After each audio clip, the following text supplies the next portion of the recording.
Students, कैसे हैं आप लोग। आई होप आप लोग अच्छे होंगे। तो आज हम लोग शुरू करने वाले हैं लाइंस एंड एंगल चैप्टर।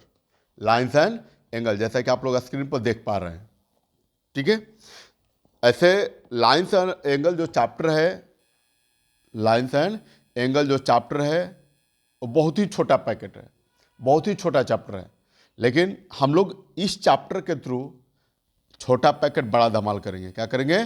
छोटा पैकेट बड़ा धमाल करने वाले हैं। क्योंकि अभी हमने सर्किल पढ़ा होगा, तो सर्किल में इसका लाइंस एंड एंगल से रिलेटेड बहुत ही कम क्वेश्चन इससे होता है, बहुत ही कम इसका यूज होता है।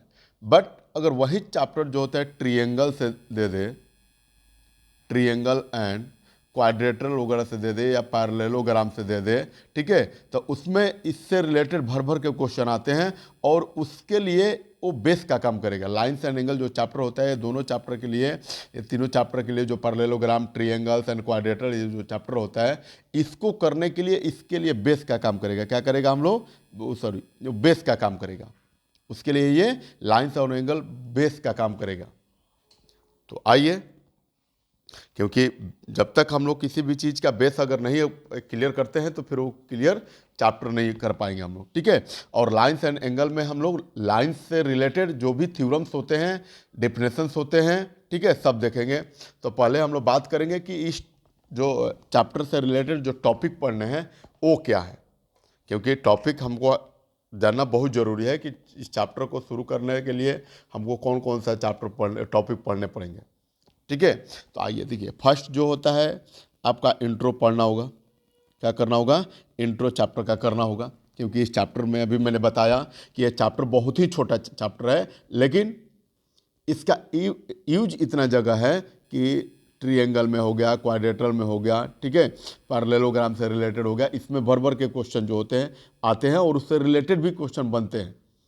क्योंकि मैं इस वीडियो में आप लोगों को इंट्रोडक्शन के माध्यम से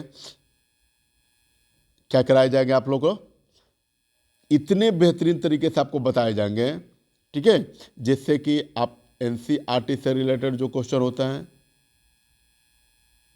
आरएस अग्रवाल से रिलेटेड क्वेश्चन होता है, आरडी शर्मा से जो रिलेटेड क्वेश्चन होता है, जेईई मेन से रिलेटेड जो क्वेश्चन होता है, ये सारे के सारे आप लोग अच्छे से कर पाएंगे, ठीक है, सारे के सारे आप लोग अच्छे से कर पाएंगे। तो आइए चैप्टर को हम लोग शुरू करते हैं। और चैप्टर का शुरू हम लोग जो होता है फर्स्ट ऑफ ऑल उसके टॉपिक से करते हैं कि इस चैप्टर के अंडर में हम लोग को कौन कौन से टॉपिक पढ़ने हैं। तो फर्स्ट होता है आपका इंट्रोडक्शन। फर्स्ट क्या होता है? इंट्रोडक्शन।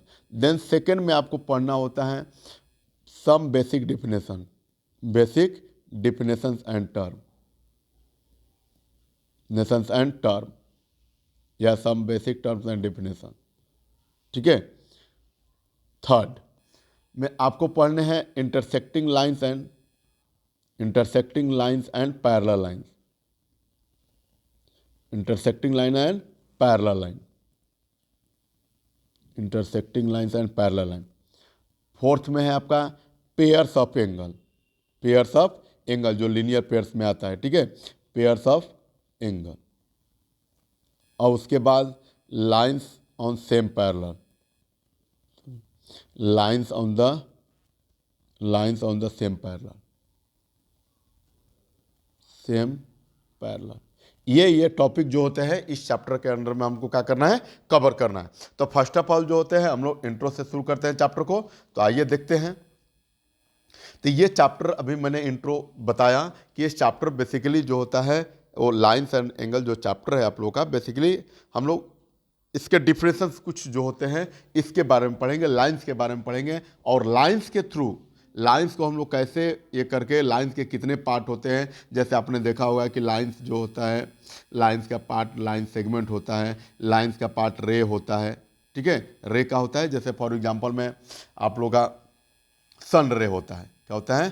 सन रे होता है। तो जब हमारे घरों तक आता है तो किसी ना किसी वे में आता है, किसी न किसी वे में आता है, ठीक है। तो इस सब के सब डिफिनेशन जो होते हैं हम लोग इस चैप्टर में कवर करने वाले हैं। तो आइए शुरू करते हैं हम लोग। यहाँ पर दिया हुआ है some basic terms and definitions. और बेसिक डिफिनेशंस में फर्स्ट आपका डिफिनेशन शुरू होता है कहाँ से, तो पॉइंट से, क्योंकि पॉइंट ही एक ऐसा वर्ड है जहाँ से शुरू कुछ भी हो सकता है। मतलब लाइन को बनाना होगा तो भी पॉइंट को हम लोग कंबाइन करके बना सकते हैं, लाइन सेगमेंट को भी बनाना होगा तो भी पॉइंट को कंबाइन करके बना सकते हैं, रे बनाना होगा तो भी हम लोग पॉइंट को कंबाइन करके हम लोग क्या कर सकते हैं, उसको बना सकते हैं। तो बात हम लोग शुरू करते हैं पॉइंट से। कहाँ से हम लोग शुरू करेंगे भैया, पॉइंट से। ठीक है, तो पॉइंट कह रहा है कि a point mark in an exact position. एक पॉइंट जो होता है क्या होता है, एग्जैक्ट पोजीशन को मार्क करता है। ठीक है, जिसको हम लोग किस में करते हैं, it can be represented at, sorry यहाँ पर एट होगा, it can be represented at a find out, जिसको हम लोग क्या करते हैं, किसी भी सीट पर इससे रिप्रेजेंट करते हैं।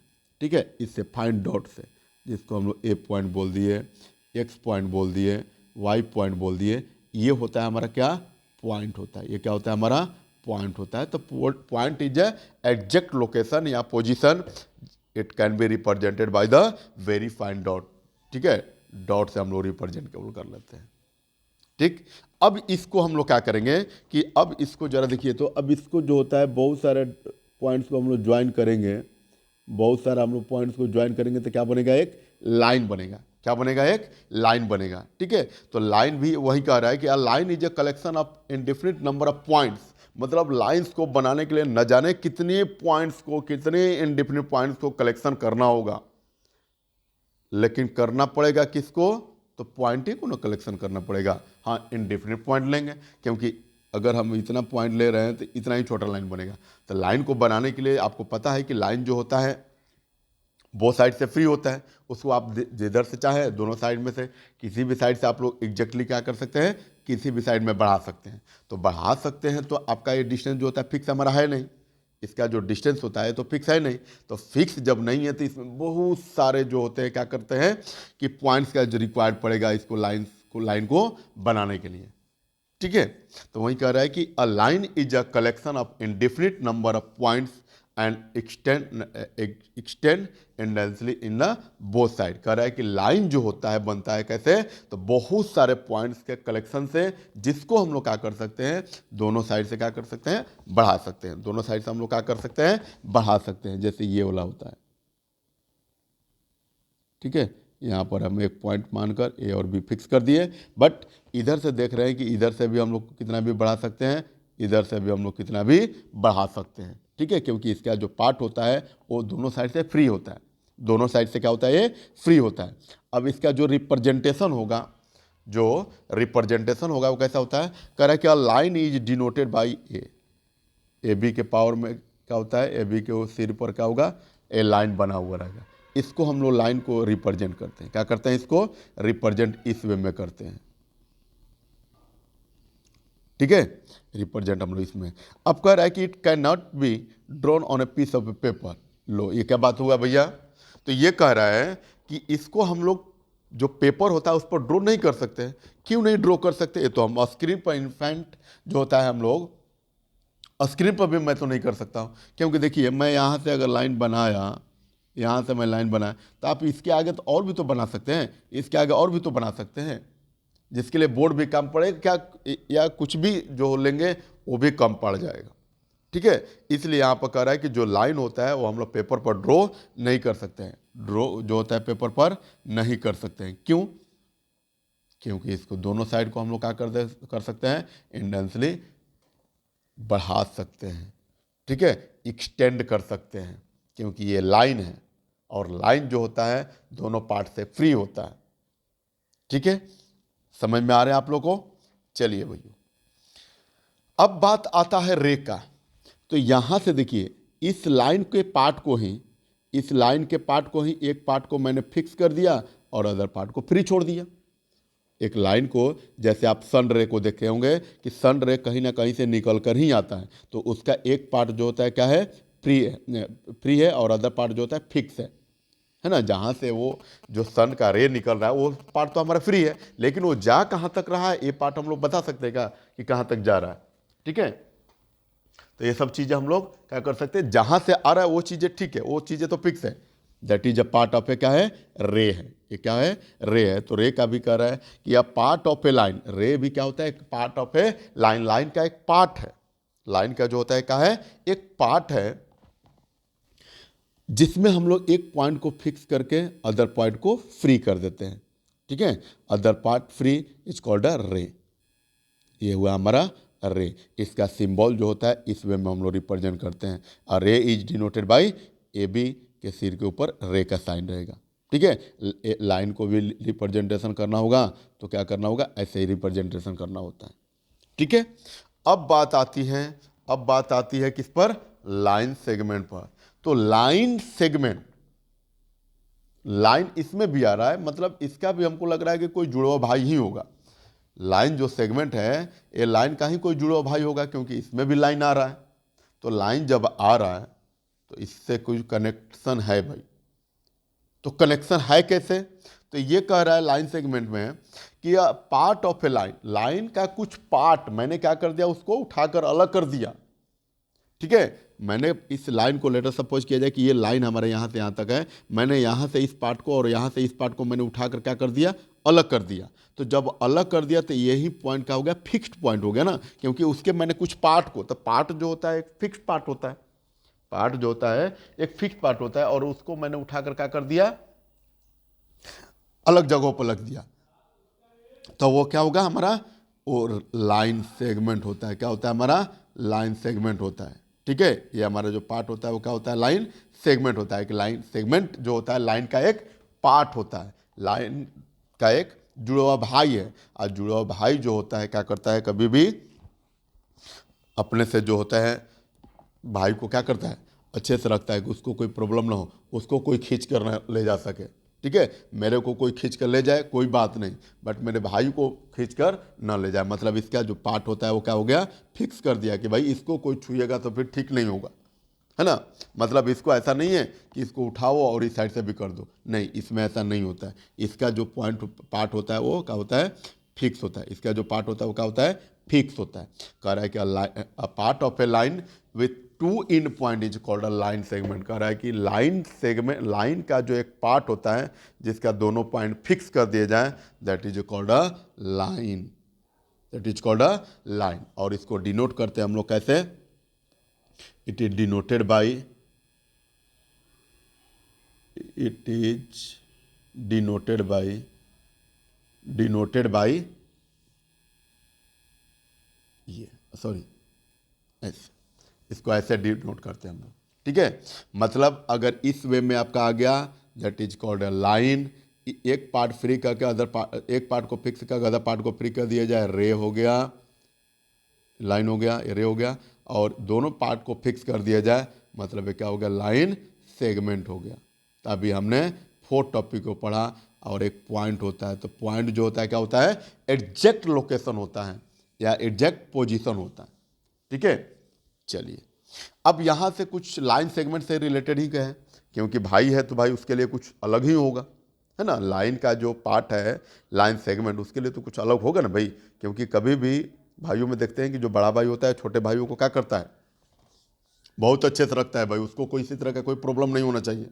तो आइए देखते हैं क्या यहाँ पर भी वही बात हो रहा है। तो यहाँ पर कह रहा है कि line segment A B has 2 end point, कह रहा है कि इसका 2 एंड पॉइंट रहना चाहिए। अब ऐसा नहीं कि जो खींचकर जो आया सो खींचकर उसको इधर से उधर कर दिया, ऐसा नहीं होना चाहिए। मेरे भाई का 2 एंड पॉइंट होना चाहिए, ठीक है, जिसको हम लोग किसके थ्रू डिनोट करेंगे, तो ए बी के लाइन के थ्रू, ठीक है। अब सेकंड में कह रहा है कि लाइन सेगमेंट है डिफरेंट लेंथ, इसका डिफरेंट लेंथ होता है, इसका डिफरेंट लेंथ होना चाहिए। और डिफरेंट जब लेंथ हो जाएगा तो इसको कहीं पर भी हम इजी वे में ड्रॉ कर सकते हैं। जैसे draw a line segment 5 centimetre, तो इसको हम लोग 5 सेंटीमीटर ड्रॉ कर सकते हैं। Draw a line segment 10 centimetre. अब आप कहीं ये नहीं सुने होंगे कि ड्रॉ ए लाइन 5 सेंटीमीटर, क्योंकि लाइन को तो आप अभी देख रहे हैं कि ड्रॉ कर नहीं सकते हैं। लाइन जो होता है अभी आप देख रहे हैं कि लाइन को ड्रॉ नहीं कर सकते हैं, तो ड्रॉ नहीं कर सकते हैं तो यह 5 सेंटीमीटर लेकर ड्रॉ कैसे करेंगे, 10 सेंटीमीटर लेकर ड्रॉ कैसे कर सकते हैं, नहीं कर सकते हैं ना। लेकिन उसी का पार्ट जो होता है लाइन सेगमेंट, उसी का जो भाई होता है लाइन सेगमेंट, इसको हम लोग क्या कर सकते हैं, एग्जैक्टली रिप्रेजेंट कर सकते हैं, एग्जैक्टली इसका ड्रॉ कर सकते हैं, क्योंकि लाइन सेगमेंट का जो डिस्टेंस होता है वो क्या होता है, डिफिनिट होता है। क्या होता है, डिफिनिट होता है। ठीक है, अब यहाँ पर क्लियरली कह भी दिया रहा है कि आप लोग मेरे भाइयों के पक्ष में जो होता है आप लोग टेंशन में न लीजिए, इसलिए कह रहा है कि line segment can easily drawn on A paper. कह दिया ना कि लाइन सेगमेंट मैं नहीं ड्रॉ किया जा सकता हूँ, लाइन कह रहा है कि जो मैं होता हूँ वो ड्रॉ नहीं किया जा सकता, लेकिन भाई को मेरे ड्रॉ किया जा सकता है, इसलिए लाइन सेगमेंट को हम लोग ड्रॉ कर सकते हैं। ठीक है, अब आइए नेक्स्ट बात हम लोग करेंगे कॉलिनियर पॉइंट। लो ये क्या बात हुआ भैया, कॉलिनियर पॉइंट क्या है, कॉलिनियर पॉइंट। अच्छा, यहां पर कह रहा है कि 3 और मोर पॉइंट, मतलब जब 3 या 3 से ज्यादा जो पॉइंट्स होता है लाई करेंगे सेम पॉइंट पर, सॉरी सेम लाइन पर। क्या कह रहा है कॉलिनियर पॉइंट में, कह रहा है कि 3 और 3 से ज्यादा जो पॉइंट्स होता है सेम लाइन पर क्या करें, लाई करें, तो वो तीनों पॉइंट को हम लोग क्या बोल सकते हैं, वो कॉलिनियर पॉइंट्स बोल सकते हैं। ठीक है, क्या बोलते हैं, कॉलिनियर पॉइंट। अगर ऐसा नहीं हो रहा है तो हम लोग नॉन कॉलिनियर बोल सकते हैं। अगर ऐसा नहीं हो रहा है तो हम लोग क्या बोलेंगे, नॉन कॉलिनियर बोलेंगे, क्योंकि कॉलिनियर में क्या होता है, लाई करते हैं सेम लाइन पर, बट नॉन कॉलिनियर में क्या होता है, वो लाई नहीं करेगा, तो नहीं करेगा तो नॉन कॉलिनियर पॉइंट होगा। ठीक है, लाई इफ 3 और more points lie on the same line, कह रहा है कि जब 3 या 3 से ज्यादा जो पॉइंट्स होता है एक लाइन पर, लाइन सेगमेंट नहीं, एक लाइन पर क्या करे, वो लाई करे। लेट अस सपोज यहाँ पर एक्स वाई जेड पी, ये 4 पॉइंट होता है और चारों पॉइंट हम देख रहे हैं कि ये लाइन जो है इस पर लाई कर रहा है। सो इस चारों पॉइंट को हम लोग क्या बोल सकते हैं, कॉलिनियर पॉइंट। क्या बोल सकते हैं, कॉलिनियर पॉइंट बोलते हैं। ठीक है, चलिए ये भी समझ में आया। अब आइए बात आता है इंटरसेक्टिंग लाइन। अच्छा, ये सारे के सारे पार्ट जो होता है लाइन का ही है, लाइन का ही परिवार है। ठीक है, इसलिए इसको हमको देखना बहुत जरूरी है। अब बात करते हैं इंटरसेक्टिंग लाइन का भाई। तो इंटरसेक्टिंग लाइन जो हो रहा है क्या कह रहे हैं, कह रहा है कि 2 distinct lines are said to be intersecting line. अच्छा, ये कह रहा है कि दो लाइंस, दो डिस्टिंक्ट लाइन को हम लोग तब इंटरसेक्टिंग लाइन कह सकते हैं if they have a common point. और they have a common point कब बनेगा, जब वो दूसरे को इंटरसेक्ट करेगा, जब वो दूसरे को क्या करेगा, इंटरसेक्ट करेगा। जैसा कि आप फिगर में देख पा रहे हैं कि दो लाइंस जो होता है एक कॉमन पॉइंट तभी ना बनेगा कि जब वो दोनों इंटरसेक्ट करेगा, नहीं तो दोनों लाइन दोनों डायरेक्शन में जाएंगे तो कहीं पर कॉमन पॉइंट तो बनेगा नहीं।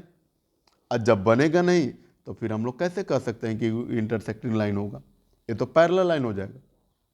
ठीक है, तो क्या कह रहा है कि 2 distinct lines are said to be, 2 line को हम लोग तभी इंटरसेक्टिंग लाइन बोल सकते हैं जब वो इंटरसेक्टिंग करने के बाद जो होता है कॉमन पॉइंट बना दे। ऑब्वियसली भी कॉमन पॉइंट तभी बनेगा जब वो इंटरसेक्टिंग करेगा, और इंटरसेक्टिंग करेगा तो कॉमन पॉइंट बनेगा। ठीक है, जैसा कि ये लाइन एल, ये लाइन जो एम होता है, ये दोनों एक दूसरे को इंटरसेक्ट किया है, तो यहाँ से क्या हो गया, कॉमन पॉइंट होता है। और इस कॉमन पॉइंट को हम लोग बोलते हैं,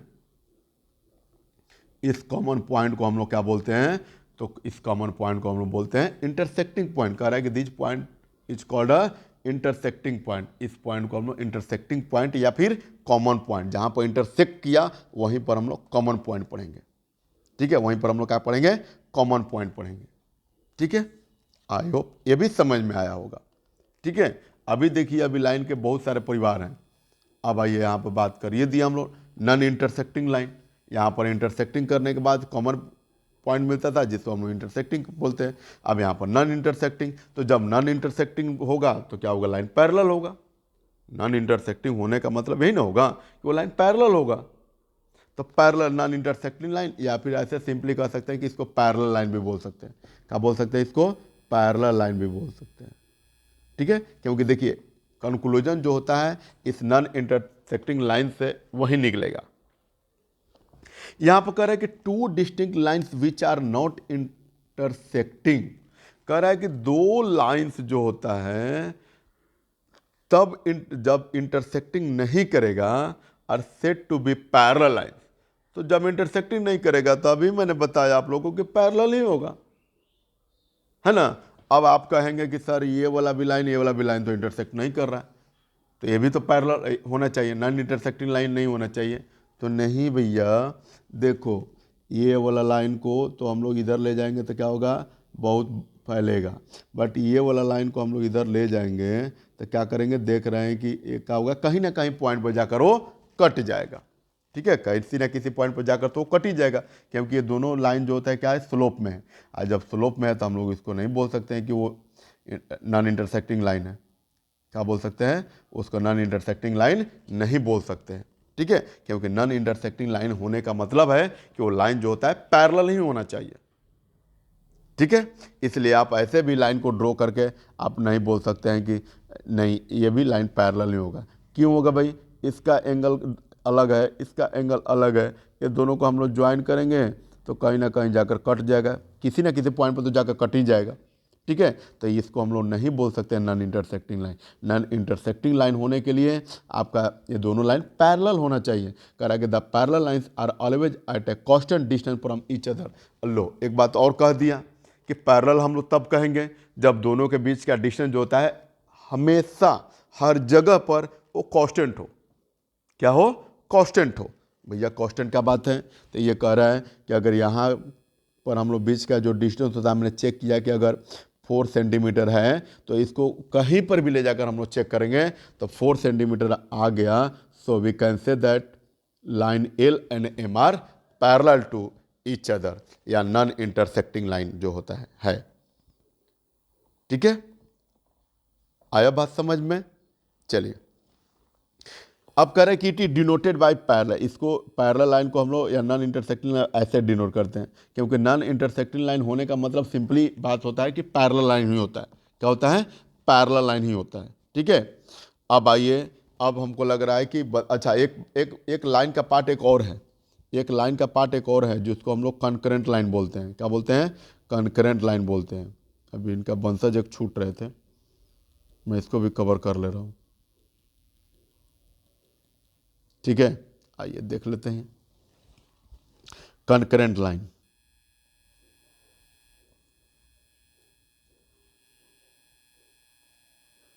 कनकरेंट लाइन, अब इसका क्या मतलब है।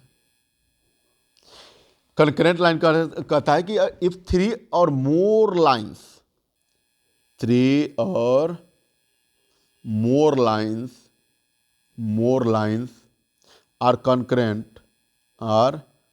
concurrent if they pass through a common point। क्या हो जाएगा, अ कॉमन पॉइंट। यहां पर क्या कह दिया भैया, तो ये कह रहा है कि अब इसमें जो था कॉलिनियर में क्या था कि आप लोग देख रहे थे कि कॉलिनियर पॉइंट में कि इफ 3 और मोर देन 3 पॉइंट्स जो होता था एक लाइन पर बिलोंग करता था। 3 और मोर देन 3 पॉइंट्स जो था एक लाइन पर बिलोंग करता था। बट वहीं जो होता है कंक्रीट लाइंस में क्या होगा कि 3 और मोर लाइंस, 3 या 3 से ज़्यादा जो लाइंस होता है, अगर वो क्या करेगा, उसका एक ही पॉइंट होगा। उसका क्या होगा, एक ही पॉइंट होगा, एक ही कॉमन पॉइंट होगा। सो सारे लाइन का ही जो पॉइंट होगा वो क्या होगा, कनकरेंट पॉइंट होगा, कनकरेंट लाइन होगा। इसको हम लोग क्या बोल सकते हैं, कनकरेंट लाइन बोल सकते हैं। क्योंकि जितने भी लाइंस होते हैं अगर उसका सेम, अगर कहीं पर भी इंटरसेक्ट कर रहा है सेम वर्टेक्स के साथ, जैसे एक ये वाला लाइन हो गया, एक ये वाला लाइन हो गया हमारा, एक और ये वाला लाइन हो गया, एक ये वाला लाइन हो गया, तो आप लोग देख रहे हैं कि जितने भी लाइन है इसका इंटरसेक्टिंग पॉइंट कहाँ पर है, सारे के सारे एक ही पॉइंट पर मिल रहे हैं। सारे के सारे क्या मिल रहे हैं, एक ही पॉइंट पर मिल रहे हैं। तो एक ही पॉइंट पर जब मिल रहे हैं तो इस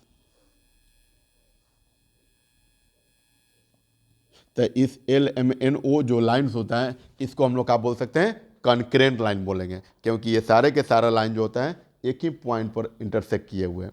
ठीक है, तो वहीं कह रहा है कि 3 और more lines are said to be concurrent. 3 और 3 से ज़्यादा लाइन्स, 3 से ज़्यादा कितना भी लाइन्स को हम लोग तब कनकरेंट बोल सकते हैं जब दोनों का, जब सारे लाइन का क्या हो कि एक कॉमन पॉइंट हो।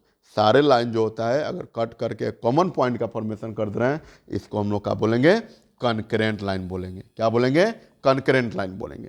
ठीक है, चलिए ये जो लाइन से रिलेटेड जो पार्ट होता है ये कंप्लीट होता है। अब हम लोग करेंगे कि दो लाइन को जोड़ेंगे, दो लाइन के अगर पार्ट को हम लोग क्या करेंगे, जोड़ेंगे। जैसे ये रे हो गया, एक और रे हो गया, तो अगर इसको हम लोग क्या किए कि दोनों को ज्वाइन किए, या फिर आप जिस पेन से लिखते हैं उस दोनों पेन को अगर ज्वाइन करेंगे तो आप देखेंगे कि उससे कोई ना कोई एक नया टॉपिक बनकर तैयार होता है, कोई ना कोई एक नया वर्ड बनकर तैयार होता है। और जिस वर्ड को हम लोग किसके माध्यम से जानते हैं, तो एंगल भैया के नाम से जानते हैं। किसके नाम से जानते हैं, तो एंगल भैया के नाम से जानते हैं। एंगल भैया कहते हैं कि अगर आप लोग कहीं पर भी ज्वाइन करेंगे, मेरे को साथ में रखना है। मतलब आप अगर ये दो लाइन इंटरसेक्ट कर गया तो एक तो इंटरसेक्टिंग पॉइंट बना ही बना, साथ में ये एंगल भी का भी फॉर्मेशन कर दिया। ठीक है, तो आइए अब हम लोग एंगल का डिफरेंशन को देख लें। ठीक है, तो एंगल का डिफरेंशन में कह रहा है कि a figure found by two rays, मतलब वैसे फिगर जब क्या हो, दो लाइन से मिलकर बने, सॉरी दो रेज से मिलकर बने। क्या हो, दो रेज से मिलकर बने। तो देखिए ये लाइन जो होता है, अगर लाइन से हम लोग चाहेंगे बनाना के लिए एंगल, तो भी ये बात वहीं आ जाएगा, क्योंकि जहाँ पर इंटरसेक्ट किया ये, तो ये वाला एंगल दो रेज से ही बनेगा ना, क्योंकि लाइन था पहले, लेकिन जब ही ये इंटरसेक्ट किया तो इंटरसेक्ट करने के बाद क्या कहता है कि आप लोग जहाँ पर भी कुछ किए तो फिर मैं बनूंगा। एंगल्स क्या कहता है कि लाइन आप कुछ भी करेंगे तो मेरे को साथ में रखना होगा, क्योंकि आप कुछ भी करेंगे तो मैं बनूंगा ही बनूंगा। देखें ये दोनों लाइन जो होता है, एक लाइन एल और एक लाइन एम, ये दोनों ने क्या किया, इंटरसेक्ट किया। तो इंटरसेक्ट करने के बाद इंटरसेक्शन पॉइंट तो बनाया ही बनाया साथ में, और उसके बाद क्या बना, एक एंगल का भी फॉर्मेशन कर लिया।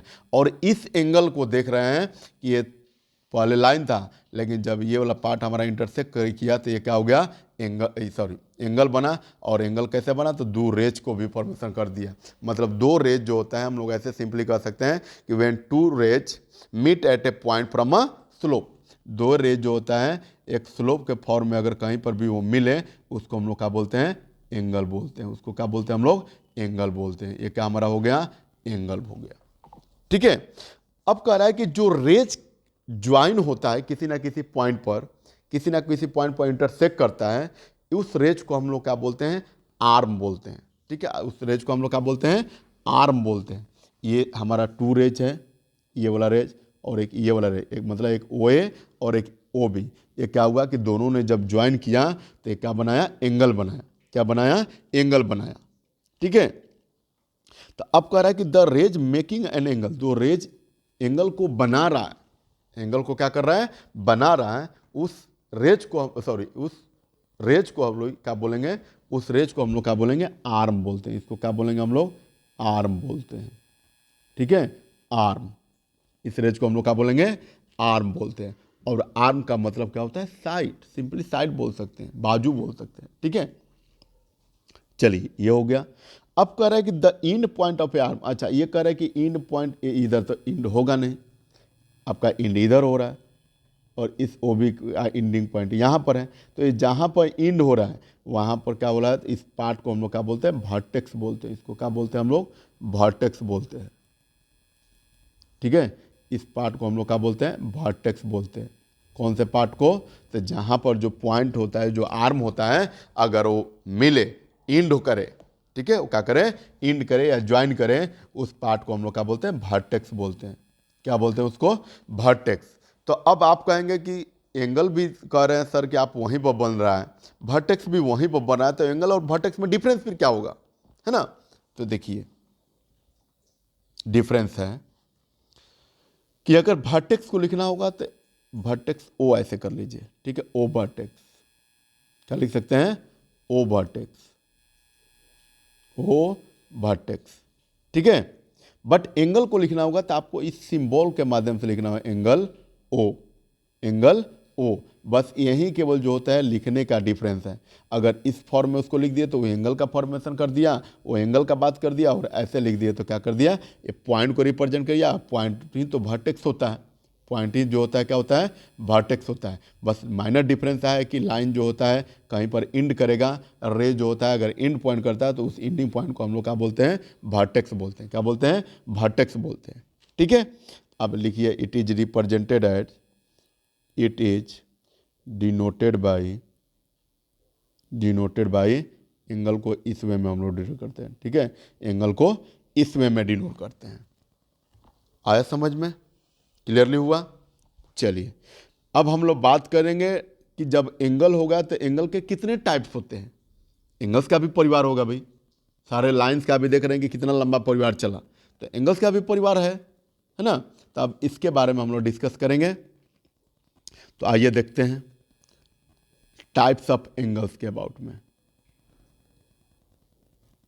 चलिए, तो यहाँ पर एंगल्स का जो टाइप्स होता है, कौन कौन सा एंगल्स होता है, तो एक्यूट एंगल, राइट एंगल, कौन कौन सा angle, acute angle, right angle जो सब दिया हुआ है, obtuse angle, straight angle, reflex angle and complete angle. There are 6 part of at angle. ठीक है, एंगल के कितने पार्ट होते हैं, मेनली जो होते हैं 6 पार्ट होते हैं, बाकी और भी सारे आते हैं एंगल, जैसे कॉम्प्लीमेंट्री एंगल, सप्लीमेंट्री होता है, ये सब पेयर्स वाले एंगल्स होते हैं। ये सब क्या होते हैं, पेयर्स वाले एंगल, रिफ्लेक्स एंगल भी है। ठीक है, तो आइए 1 बाई 1 करके हम लोग सबको बात कर लेते हैं, क्योंकि ये सब जो चीज़ें होता है हम लोग पढ़े हुए हैं एंगल्स, क्योंकि चैप्टर का भी नाम है लाइन्स एंड एंगल, तो एंगल्स के भी अबाउट में पढ़ना है। मेन तो सारा कुछ एंगल्स लाइन से जो होता है अगर बनेगा, तो आपने देखा कि एंगल्स होता है, तो उस एंगल्स के अबाउट में ही सारा कुछ पढ़ना है। ठीक है, चलिए आइए बात करेंगे हम लोग एक्यूट एंगल। कह रहे हैं कि an angle whose measure more than 0 degree, वो क्या हो, 0 डिग्री से ज़्यादा हो बट 90 डिग्री से लेस हो। ठीक है, मतलब ये देखिए, ये हमारा स्ट्रेट एंगल हो गया, स्ट्रेट लाइन हो गया।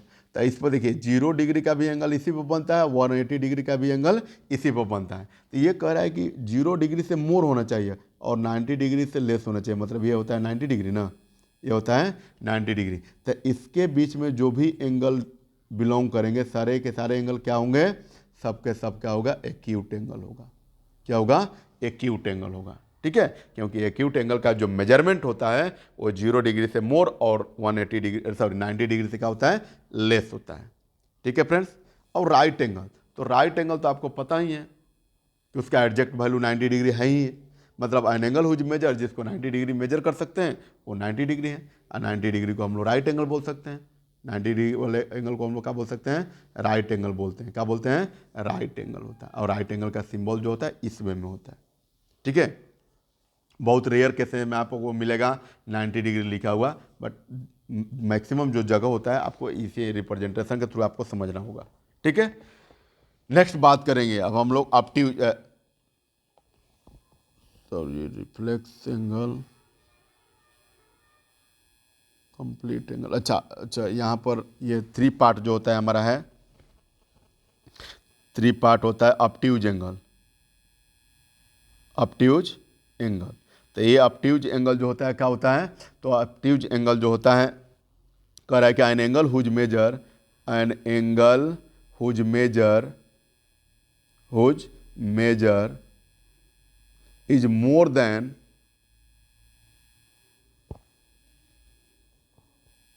Is more than. अच्छा, यहाँ पर देखिए कि एक्यूट एंगल जो था 0 डिग्री से मोर था बट 90 डिग्री से लेस था, और 90 डिग्री जो होगा तो राइट एंगल हो ही गया। ठीक है, तो अब जो ऑब्ट्यूज एंगल होगा वो क्या होगा, 90 डिग्री से मोर बट 180 डिग्री से लेस, क्योंकि 180 डिग्री जब होगा तो राइट स्ट्रेट एंगल होगा। 180 डिग्री अगर हो रहा है तो स्ट्रेट एंगल हो जाएगा ना। ठीक है, तो ये वाला हमारा पार्ट हो गया। ठीक है, तो ये कह रहा है कि an angle whose measure more than 90 degree less than 180 degree, that is called a obtuse angle. मतलब यहाँ से जो भी एंगल बनेगा सबके सब ऑब्ट्यूज एंगल होगा, सबके सब क्या होगा, ऑब्ट्यूज एंगल होगा।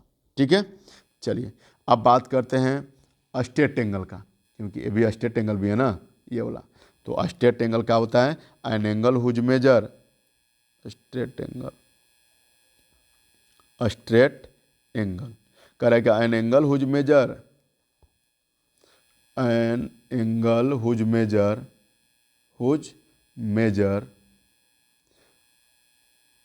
इज 180 डिग्री, मतलब जिस एंगल को हम लोग क्या करेंगे ओनली 180 डिग्री मेजर कर सकते हैं वो होता है हमारा स्ट्रेट एंगल। अब स्ट्रेट एंगल के बाद जो भी एंगल होता है वो सबके सब रिफ्लेक्स एंगल होता है। क्या होता है? सबके सब रिफ्लेक्स एंगल होता है। तो आप बोल सकते हैं कि रिफ्लेक्स एंगल जो होता है क्या होता है कि मोर than 180 degree but less than 360 degree जो एंगल होता है वो क्या होता है? रिफ्लेक्स एंगल होता है। ठीक है, तो यहाँ पर कह भी रहा है कि an angle whose measure more than 180 degree but less than 360 degree. यहाँ पर 0 डिग्री हो गया, यहाँ पर 180 डिग्री हो गया, और यही 180 डिग्री के बाद 0 डिग्री फिर आ जाएगा तो ये कंप्लीट कर देगा 360 डिग्री, जिसको हम लोग कंप्लीट एंगल बोलते हैं। ठीक है, तो ये यहाँ के बाद जो भी एंगल्स होता है डाउन में, ठीक है, इस साइड में, ये क्या होता है? रिफ्लेक्स एंगल होता है। An angle whose measure more than 180 degree but less than 90 degree 360 degree is called reflex angle होता है। ठीक है, रिफ्लेक्स एंगल ये हो गया। अब बात हम लोग करेंगे कंप्लीट एंगल का, बात करेंगे हम लोग कंप्लीट एंगल का। तो कह रहा है कि an angle whose measure 360 degree, मतलब वन रेवोल्यूशन जो होता है कंप्लीट होगा। अगर यहाँ पर एक मैं लाइन बना रहा हूँ यहाँ पर, तो अगर ये एंगल जो होता है यहाँ से 0 डिग्री से शुरू होकर फिर 180 डिग्री पर मिलते हुए ये क्या हो गया? फिर उसी पॉइंट पर आएगा। इस एंगल को हम लोग बोलते हैं कि वन रेवोल्यूशन कंप्लीट हो गया। अब वन रेवोल्यूशन कंप्लीट हो गया मतलब ये क्या हो गया? कंप्लीट एंगल बोलते हैं, इसलिए इसका नाम जो होता है कंप्लीट पड़ा, कंप्लीट एंगल होता है। ठीक है, कह रहा है कि an angle whose measure sorry only 360 degree, only 360 degree, क्योंकि वन राउंड जो होता है कंप्लीट हो गया। तो आप बताइए कि यहाँ से यहाँ तक 180 डिग्री और इधर का इधर भी तो 180 डिग्री हुआ, तो दोनों मिलाकर वन राउंड जब कंप्लीट किया तो कितना होगा? वो कंप्लीट एंगल हो गया। वो क्या हो गया? कंप्लीट एंगल हो गया। ठीक है, यहाँ से देख लीजिए फिगर के माध्यम से, देख रहे हैं ना, एक्यूट एंगल जो होता है ये आपका स्ट्रेट सॉरी ये आपका राइट एंगल हो गया, और राइट एंगल के जितने भी साइड में बिलोंग करेंगे एंगल सबके सब क्या होगा? एक्यूट एंगल होगा, क्योंकि लेस देन 90 डिग्री होता है, मोर देन 0 डिग्री। ओनली 90 डिग्री जो होगा एग्जैक्ट ओनली 90 डिग्री होता है राइट एंगल। ऑब्ट्यूज एंगल करा greater than 90 degree but less than 180 degree. Straight angle ये वाला होता है। रिफ्लेक्स एंगल 180 डिग्री से मोर जो भी एंगल होगा सारे के सारे सबके सब क्या होगा? सबके सब क्या होगा? वो रिफ्लेक्स एंगल होगा। ठीक है, और फुल रोटेशन मतलब इसको हम लोग बोल सकते हैं कंप्लीट एंगल। क्या बोल सकते हैं? कंप्लीट एंगल बोलते हैं। ठीक है, इसको क्या बोलते हैं? हम कंप्लीट एंगल, जिसको एक बार यहाँ से चलकर फिर इसको यहीं तक पहुँच गया उसको हम लोग एग्जैक्ट 360 डिग्री को कंप्लीट एंगल बोलते हैं। ठीक है, तो अगर ऐसा बात किया जाए, यहाँ पर मैं क्वाड्रेंट लिया हूँ, इस क्वाड्रेंट को फर्स्ट क्वाड्रेंट, इसको सेकंड क्वाड्रेंट, इसको थर्ड क्वाड्रेंट, इसको फोर्थ क्वाड्रेंट। तो अगर आपसे पूछा जाएगा कि एक्यूट एंगल किस क्वाड्रेंट में बिलोंग करता है, तो देखिए ये 0 डिग्री, ये 90 डिग्री, ये 180 डिग्री, और ये 270 डिग्री, और फिर यहाँ पर अगर ज्वाइन करेगा तो 360 डिग्री। तो आपको पता है कि 0 डिग्री और 180 डिग्री के बीच में जो एंगल होता है वो क्या होता है? एक्यूट एंगल होता है। क्या होता है? Acute angle. ठीक है, और 90 डिग्री से मोर और 180 डिग्री से लेस वो ऑब्ट्यूज एंगल हो गया। अब ट्यूज एंगल ये राइट एंगल हो ही गया हमारा, ये राइट एंगल हमारा हो गया। ये 180 डिग्री एडजस्ट होगा तो ये होगा स्ट्रेट एंगल। ये क्या होगा? Straight angle. और ये बात आ गया कि स्ट्रेट एंगल से मोर और 360 डिग्री से लेस हो तो ये होता है रिफ्लेक्स एंगल। रिफ्लेक्स एंगल, और फिर ये वन राउंड जो होता है कंप्लीट कर लेते हैं, कंप्लीट एंगल हो जाएगा फिर यहाँ पर। ठीक है, कंप्लीट एंगल होगा। ठीक है, आई होप आपको सारी बातें समझ में आई होगी। ठीक है, नेक्स्ट जो क्लासेस होता है उसमें हम लोग डिस्कस करेंगे ये लाइन से रिलेटेड सारा कुछ आप लोगों को कंप्लीट करा दिया गया। ठीक है, लाइन क्या होता है, एंगल्स क्या होता है। अब हम लोग बात करते हैं जो डिफरेंट काइंड्स ऑफ जो एंगल होता है, जिसको हम लोग क्या डालते हैं? Pairs of angles. Pairs of angles के अबाउट में हम लोग डिस्कस करने वाले हैं। ठीक है फ्रेंड्स, तो आज के लिए इतना ही। चलिए, थैंक यू सो मच।